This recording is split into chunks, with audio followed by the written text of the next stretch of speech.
भारत में जो जानकारी मिल रही है वो बहुत ही खतरनाक है और बहुत ही चौंकाने वाली है। 5,000 महिलाएं पाकिस्तान के लोगों से निकाह करके भारत में बैठी हुई हैं। 5 लाख। और जो महिलाएं भारत में हैं जिन्होंने पाकिस्तानियों से निकाह किया है, उसमें किसी के 8 बच्चे, किसी के 9 बच्चे, किसी के 6 बच्चे, 5 से कम तो मिल ही नहीं रहे। 10-12 बच्चे वाले भी परिवार मिल रहे।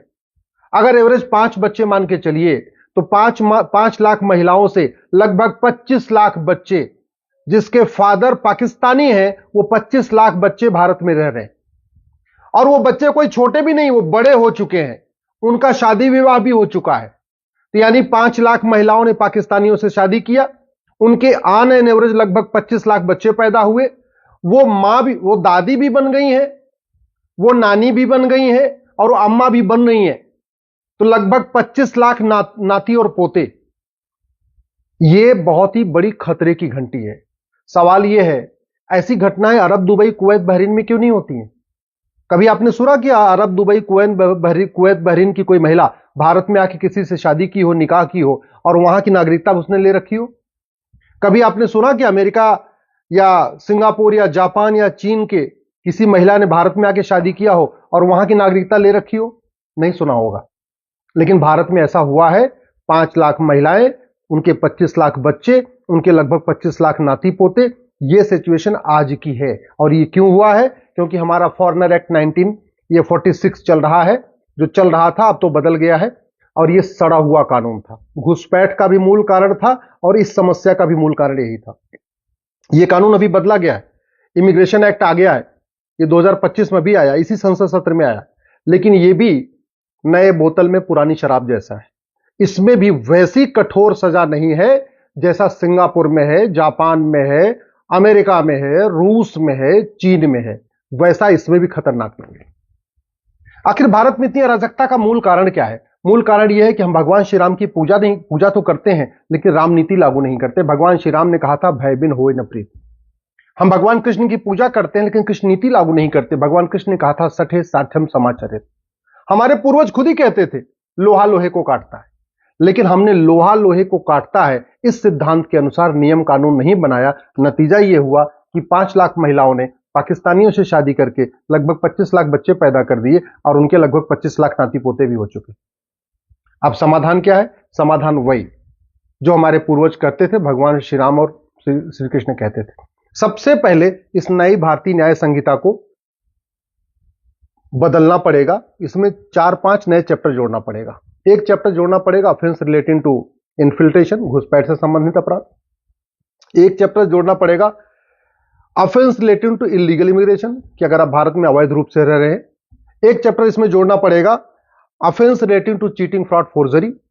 एक चैप्टर इसमें जोड़ना पड़ेगा offence relating to fake documents. और इसमें झूठ को सीरियस क्राइम डिक्लेयर करना पड़ेगा। जब तक झूठ को गंभीर अपराध घोषित नहीं करेंगे और झूठ पकड़ने के लिए नार्को पॉलीग्राफ ब्रेन मैपिंग कानून नहीं बनाएंगे, तब तक भारत में अराजकता रहेगी और कोई भी अपराध कम नहीं होगा। और भारत दिन बाई दिन, डे बाई डे असुरक्षित होता चला जाएगा और एक दिन हमारे हाथ से निकल जाएगा, जैसे हमारे हाथ से अफगानिस्तान निकल गया, पाकिस्तान निकल गया, बांग्लादेश निकल गया, कश्मीर निकल गया, बंगाल भी निकलने वाला है। समाधान यही है, सठे साठ्यम समाचरित, भय बिन होए न प्रीत। मैं पूरी गारंटी के साथ कह रहा हूं, आप किसी एक महिला को पकड़िए, उसका narco polygraph brain mapping test करिए और टेस्ट करके उससे पूछिए कि तूने निकाह क्यों किया था। दूसरा उससे सवाल पूछिए, निकाह करने के बाद तुम यहीं भारत में क्यों रुक गई। फिर उससे यह भी पूछिए, तुम्हारे कुल कितने बच्चे हैं। और फिर उससे यह भी पूछिए, तुम्हें भारत में रहने के लिए किसने किसने मदद की, कौन तुम्हें पैसा देता है, कहां से पैसा आता है, तुम्हारे बच्चों के सर्टिफिकेट कैसे बने, बर्थ सर्टिफिकेट कैसे बना, तुम्हारा आधार कैसे बना, तुम्हारा पासपोर्ट कैसे बना, तुम्हारा डोमिसाइल सर्टिफिकेट कैसे बना। ये सारी बात पूछ लीजिए। तो जानते, एक एक महिला के कम से कम 10-10 मददगार निकलेंगे। वो 10 लोग मदद क्यों कर रहे? क्योंकि भारत में न तो फर्जी डॉक्यूमेंट बनवाना गंभीर अपराध है, न बनवाना गंभीर अपराध है। तो महिला ने सारे डॉक्यूमेंट बनवा लिए क्योंकि वो सीरियस क्राइम नहीं है। और आधार बनाने वाले ने आधार बना दिया, नगर निगम वाले ने बर्थ सर्टिफिकेट बना दिया, तहसील वाले ने राशन कार्ड बना दिया, हर जगह के आरटी ऑफिस के दलाल ने उनको ड्राइविंग लाइसेंस बना के दिए। सारे डॉक्यूमेंट बनते चले जा रहे हैं। क्यों? क्योंकि फर्जी डॉक्यूमेंट बनाना और फर्जी डॉक्यूमेंट बनवाना गंभीर अपराध है। ये जो भारत में रह रही हैं, ये हमारी राष्ट्र की सुरक्षा के लिए खतरा है। उससे निपटने के लिए हमारे पास एनएसए है, लेकिन कहीं की पुलिस एनएसए नहीं लगाती, क्योंकि जो नेशनल सिक्योरिटी एक्ट है इसमें कहीं लिखा ही नहीं है कि भारत में अवैध रूप से रहना राष्ट्र की सुरक्षा के लिए खतरा है। हमारे पास अनलॉफुल एक्टिविटीज है, भारत में अवैध रूप से रहना अनलॉफुल एक्टिविटी है, लेकिन इस कानून में कहीं लिखा ही नहीं है कि घुसपैठ करना या भारत में अवैध रूप से रहना या घुसपैठियों की मदद करना या अवैध रूप से रहने वालों की मदद करना या उनको डॉक्यूमेंट बना के देना, न ये राष्ट्र की सुरक्षा के लिए खतरा है, न ये अनलॉफुल एक्टिविटी है। तो न तो पुलिस एनएसए लगाती है, न तो पुलिस यूएपीए लगाती है। हमारे पास हर राज्य के पास ऑर्गेनाइज क्राइम से निपटने के लिए कानून है। ये 5 लाख महिलाएं जो यहां रह रही हैं, ऐसा नहीं है, बड़ा इनका पूरा नेक्सस है, पूरा संगठन है, इनको पूरी फंडिंग आ रही है, इनको पूरा यहां मोटिवेट किया जा रहा है। अदरवाइज भारत में कोई भी शादी करने के बाद अपने मायके में थोड़ी रहता है। ये तो परंपरा है, वो चाहे हिंदू हो, चाहे जैन हो, चाहे बौद्ध हो, चाहे सिख हो, शादी हुई कि बेटी गई अपने ससुराल।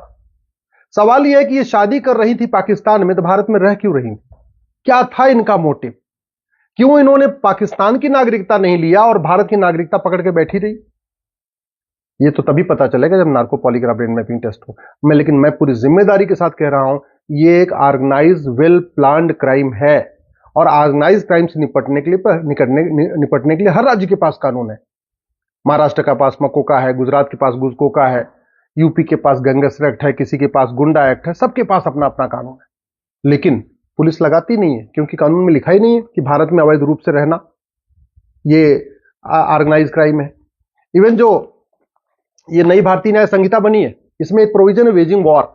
मैं कह रहा हूं, घुसपैठ करना, अवैध रूप से रहना, ये अपने आप में वेजिंग वॉर है, इनडायरेक्ट वॉर है। लेकिन पुलिस नहीं लगा रही है, क्योंकि हमने वेजिंग वॉर में डिफाइन ही नहीं किया कि क्या क्या वेजिंग वॉर है। ऑर्गेनाइज क्राइम में डिफाइन ही नहीं किया कि क्या क्या ऑर्गेनाइज क्राइम है। नेशनल सिक्योरिटी एक्ट में डिफाइन ही नहीं किया कि नेशनल सिक्योरिटी के लिए क्या क्या खतरे हैं। अनलॉफुल एक्टिविटी में हमने डिफाइन ही नहीं किया कि क्या क्या अनलॉफुल एक्टिविटी है। तो जहां मन करता है पुलिस लगाती, जहां मन करता नहीं लगाती।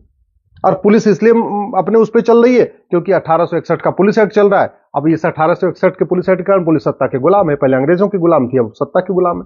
भाई पुलिस के लोग भी तो आदमी होते हैं ना, जो थानेदार, हवलदार या कलेक्टर, कप्तान या जो लोग भी हैं, अधिकारी, कमिश्नर हैं, वो भी तो इंसान है।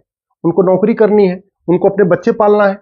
अगर वो सत्ता से झगड़ा कर लेंगे तो उनको तो रोज पर डे उनका ट्रांसफर करते रहेंगे, क्योंकि ट्रांसफर करने में कोई नियम कानून तो है नहीं। जब मन किया तब ट्रांसफर कर दिया।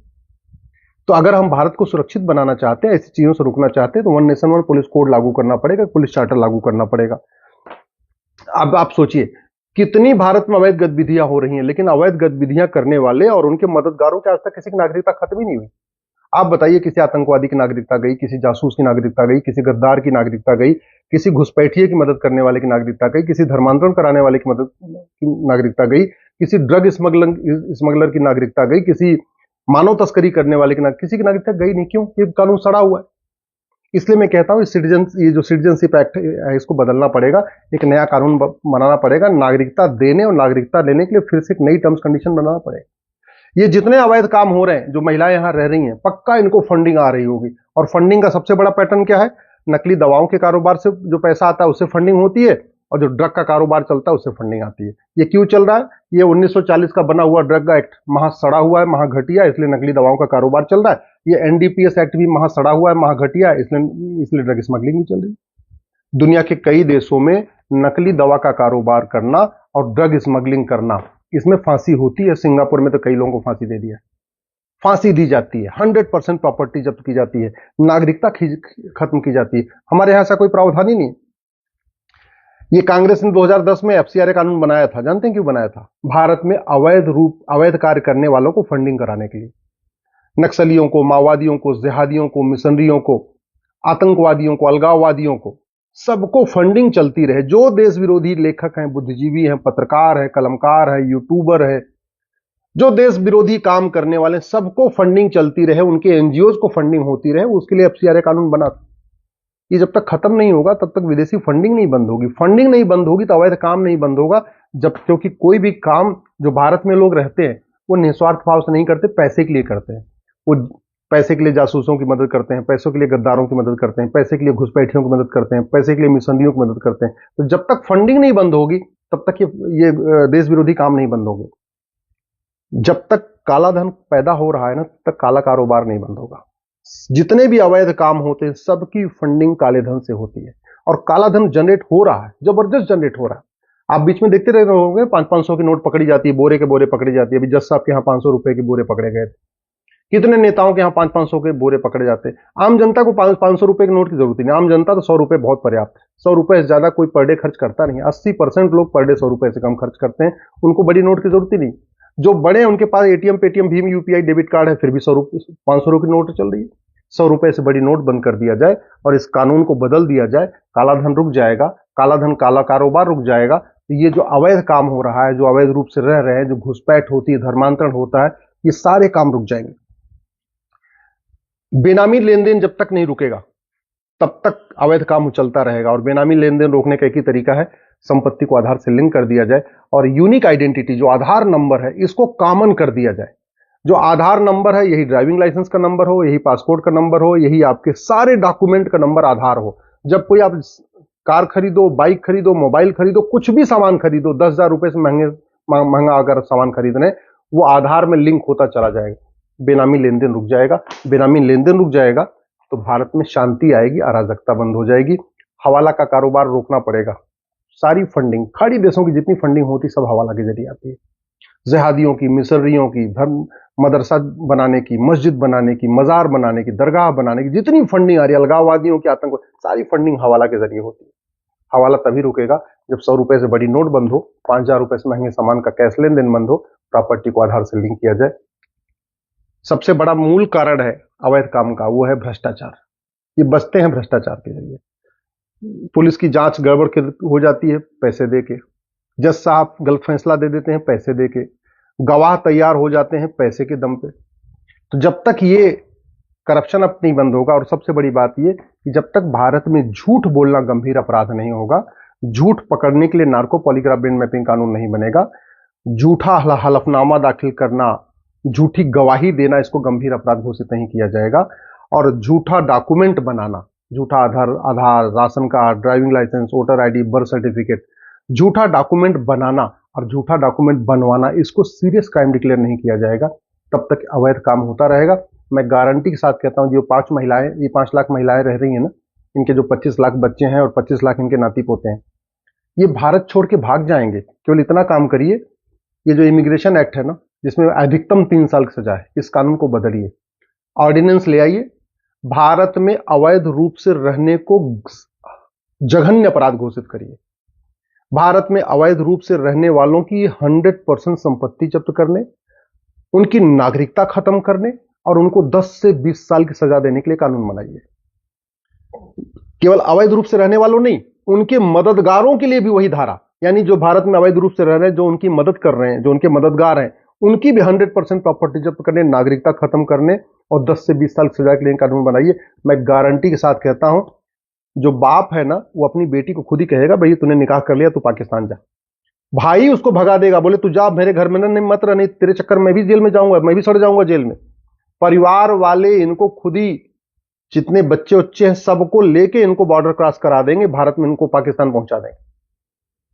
अदरवाइज अगर ये कानून नहीं बदलेगा तो ये सब खेल चलता रहेगा, और खेल चलता रहेगा तो 20 से 25 साल के बाद बहुत ही भयानक परिणाम देखने को मिलेंगे। ऐसी चीजें देखने को मिलेंगी जो आप कल्पना नहीं कर रहे हैं। अभी आप कश्मीर देख रहे हैं, मुर्शिदाबाद देख रहे हैं, ये आपके मोहल्ले में भी होगा, आपके तहसील में भी होगा, आपके जिले में भी होगा, आपके आसपास भी होगा। इसलिए मैं आपसे आग्रह कर रहा हूं, कानूनों को बदलने की मांग करिए। डॉक्टर बदलने से बीमारी ठीक नहीं होगी, बीमारी ठीक होगी दवाई बदलने से।